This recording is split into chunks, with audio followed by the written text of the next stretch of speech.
Assalamualaikum warahmatullahi wabarakatuh. Baiklah adik, kita lanjutkan pembahasan soal ujian sekolah IPA. Pada bagian kedua ini, kita akan bahas soal-soal berikutnya. Nah, soal selanjutnya, 4 balok homogen dengan massa yang sama diletakkan pada lantai yang sama dengan posisi seperti pada gambar. Tekanan terkecil yang dialami lantai ditunjukkan oleh gambar.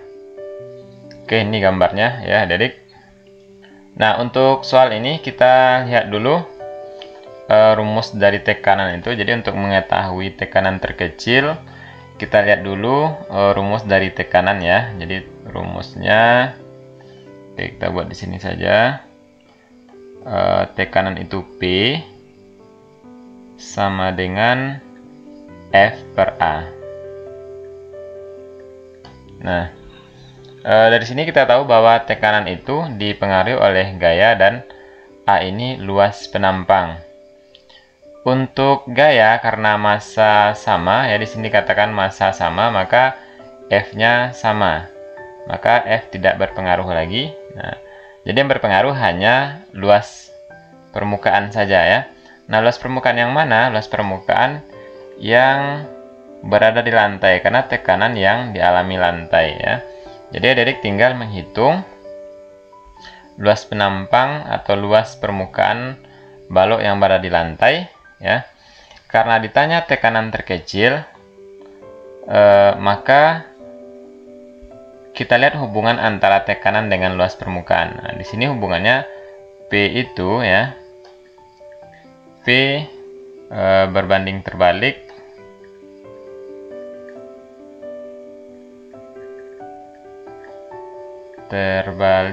dengan A. Nah, artinya apa? Kalau yang ditanya di soal ada tekanan terkecil, maka kita cari luas permukaan yang berada di lantai terbesar. Nah, kita lihat untuk jawaban A, luasnya adalah 4 kali 2, berarti 8. B 3 kali 2, 6.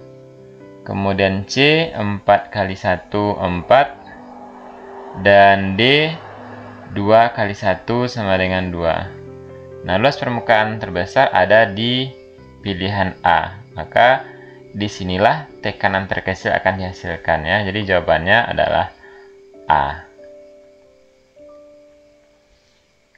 Perhatikan gambar berikut. Oke, ini gambar ayunan bandul. Jika bandul bergerak dari A ke C membutuhkan waktu 0,2 sekon, frekuensi bandul tersebut adalah A 0,2 Hz, B 0,4 Hz, C 2,5 Hz, D 5,0 Hz. Oke, adik, untuk soal ini berkaitan dengan getaran. Ingat, rumus untuk menghitung frekuensi adalah F sama dengan N per T ya, dimana N adalah jumlah getaran, T adalah waktu. Nah, di soal sudah diketahui waktu 0,2 sekon. Nah, sekarang kita hitung N jumlah getaran. Karena bandul bergerak dari A ke C ya, kita lihat A ke C ya, berarti lintasannya A, B, C. Nah, di sana berarti A ke C ini memiliki N setengah. Nah, karena dikatakan satu getaran itu ya, satu getaran adalah dari A ke B ke C, kemudian kembali lagi ke B dan kembali lagi ke A. Ini dikatakan satu getaran ya, kalau kita mulainya dari A. Kalau kita mulai dari B berarti B, C, B, A, kembali lagi ke B ya. Maka karena N-nya setengah, berarti setengah itu kalau kita buat desimalnya 0,5 ya, berarti 0,5 per 0,2. Ini saya coret 5 per 2 sama dengan 2,5 Hz. Nah, jadi jawabannya adalah C. Suatu kapal ikan memancarkan gelombang bunyi ke dasar lautan. 4 sekon kemudian terdengar bunyi pantul dari alat penangkap suara. Apabila cepat rambat bunyi di dalam air laut sebesar 1400 meter per sekon, maka kedalaman dasar laut tersebut adalah A 700 meter, B 1400 meter, C 2800 meter, D 5600 meter. Nah, ini soal tentang manfaat gelombang bunyi, yaitu mengukur kedalaman laut. Nah, rumus yang digunakan di sini adik adalah S atau H ya, sama dengan V dikali T per 2. Nah, ini rumus untuk mengukur kedalaman laut, di mana V ini adalah kecepatan rambat bunyi, kemudian T adalah waktu. Nah, di sini sudah diketahui datanya, tinggal jadi masukkan V 1400 ya dikali T 4 sekon per 2. Ya, ini bisa kita coret. Tinggal 2 kali 1400 sama dengan 2800 meter. Ya, gampang ya. Jawabannya adalah C. Sifat-sifat yang dibentuk oleh cermin datar adalah A. Maya diperkecil tegak, B. Maya sama besar tegak, C. Nyata diperbesar tegak, D. Maya diperbesar terbalik. Nah, ini sifat-sifat yang dibentuk oleh cermin datar. Nah, spesifiknya di sini ada sifat cermin datar itu yang paling mudah kita menghafalnya adalah sama besar. Jadi sifat bayangan cermin datar itu adalah sama besar. Nah, karena di sini pilihan jawaban sama besar hanya satu, maka sudah jelas jawabannya adalah B ya. Nah, jadi selain itu sifat pada cermin datar itu maya. Maya artinya tidak nyata atau sama juga dengan semu. Kemudian dari segi posisi bayangannya nanti akan tegak ya. Jadi sudah jelas sifat bayangan pada cermin datar itu adalah maya, sama besar, dan tegak. Perhatikan gambar penggaris plastik digosok kain wol berikut. Setelah penggaris plastik digosok dengan kain wol, maka aliran elektron dan muatan yang terjadi pada penggaris plastik adalah, oke, ini pilihan jawabannya. Nah, ingat adik, jadi peristiwa yang paling banyak itu dicontohkan untuk penerapan listrik statis atau contoh peristiwa listrik statis dalam kehidupan sehari-hari adalah penggaris plastik digosok dengan kain wol dan kaca digosok dengan kain sutra. Nah, untuk penggaris plastik ya digosok dengan kain wol, maka yang akan terjadi nanti adalah penggaris plastik ini akan bermuatan negatif. Nah, sedangkan kain wol akan bermuatan positif. Nah, ingat adik-adik, untuk benda yang bermuatan negatif, berarti benda itu mendapat elektron. Nah, jadi di sini yang mendapat elektron adalah penggaris plastik. Maka aliran elektronnya tentu dari kain wol ke mistar plastiknya. Ini aliran elektronnya. Oke, jadi muatan penggaris negatif antara A dan D ya.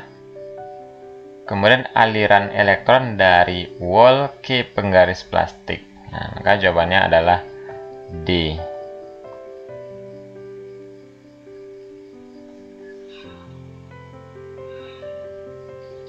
Dari gambar muatan berikut yang menunjukkan garis-garis gaya pada dua muatan saling berdekatan adalah, oke, ini pilihan jawabannya. Nah, konsepnya ingat, yang perlu diingat di sini adalah untuk garis-garis gaya ada dua jenisnya ya. Jadi karena muatan ada dua, ada muatan positif dan ada muatan negatif. Untuk muatan positif, arah garis gaya listriknya adalah menjauhi muatan. Nah, ingat ya, menjauhi muatan, atau bahasa lainnya keluar. Sedangkan untuk muatan negatif arahnya menuju muatan, atau bahasa lainnya ke dalam. Ya. Nah, jadi adik-adik tinggal melihat saja arah panah dari garis gaya listriknya. Oke, untuk A positif menuju muatan, sedangkan negatif keluar, berarti salah ya. Salah. B positif keluar, negatif masuk atau menuju muatan. Nah, berarti benar. C positif masuk atau menuju, negatif juga menuju. Ini salah. D positif ada yang menuju, ada yang keluar, berarti ini juga sudah jelas salah. Maka jawabannya otomatis B yang benar ya. Perhatikan rangkaian listrik berikut. Oke, ini ada rangkaian listrik. Jika V adalah 12 volt dan R adalah 3 ohm, maka arus listrik yang mengalir pada rangkaian adalah A 1 ampere, B 2 ampere, C 3 ampere, D 4 ampere. Nah, untuk menghitung arus listrik di dalam rangkaian, ingat rumusnya adik, I ya sama dengan V per R. Nah, sesuai dengan hukum Ohm ya. Nah, V diketahui di soal 12 volt, 12 per R3 sama dengan 4 ampere. Nah, jadi ingat rumusnya ini adik, I sama dengan V per R.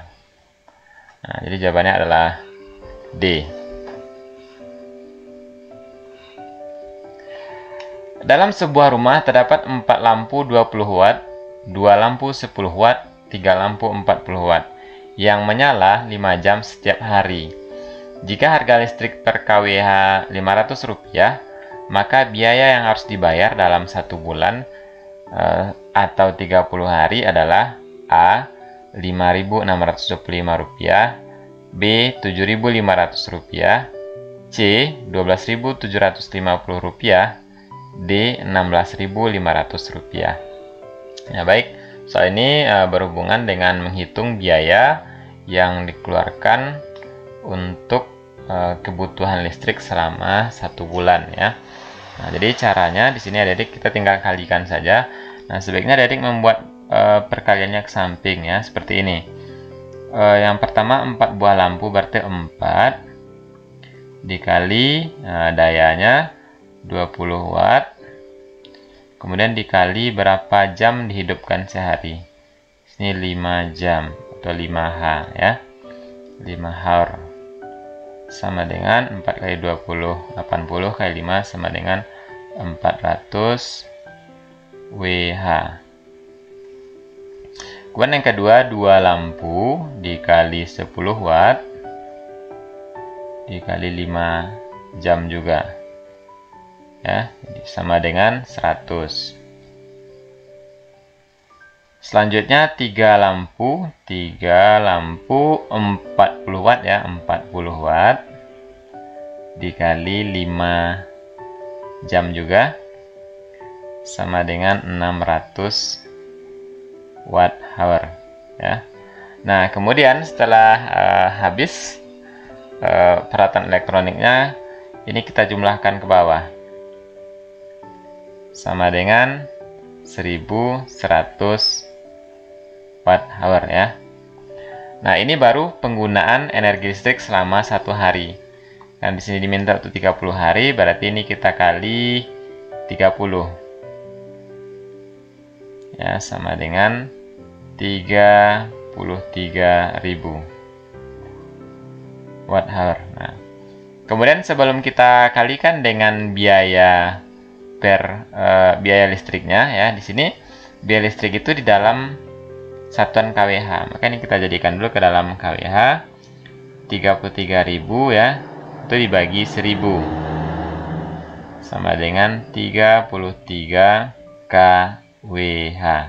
Nah, baru setelah itu kita kalikan dengan biaya. Jadi biayanya sama dengan 33 kWh dikali 500 rupiah sama dengan ya 16.500 rupiah ya. Jawabannya adalah D. Perhatikan cara pembuatan magnet berikut. Kutub magnet yang terbentuk pada besi yang benar adalah A utara B selatan, B A utara B utara, C A selatan B utara, D A selatan B selatan. Nah, ingat cara seperti ini cara apa, Adik? Ya, ini cara menggosok. Menggosok ya. Nah, ingat konsepnya menggosok itu perhatikan arah gosokan magnet ya. Jadi seperti gambar ini arahnya berarti dari kanan ke kiri. Nah, konsepnya kutub magnet yang terbentuk, bagian besi atau benda yang disentuh oleh magnet terlebih dahulu akan memiliki kutub yang sama dengan kutub magnet yang menyentuh. Berarti di sini yang disentuh terlebih dahulu karena arahnya dari kanan ke kiri, berarti B ya. B itu nanti kutubnya sama dengan kutub magnet yang menyentuh. Ya, berarti B akan memiliki kutub utara. Nah, otomatis A selatan. Ya, nah, maka jawabannya adalah C.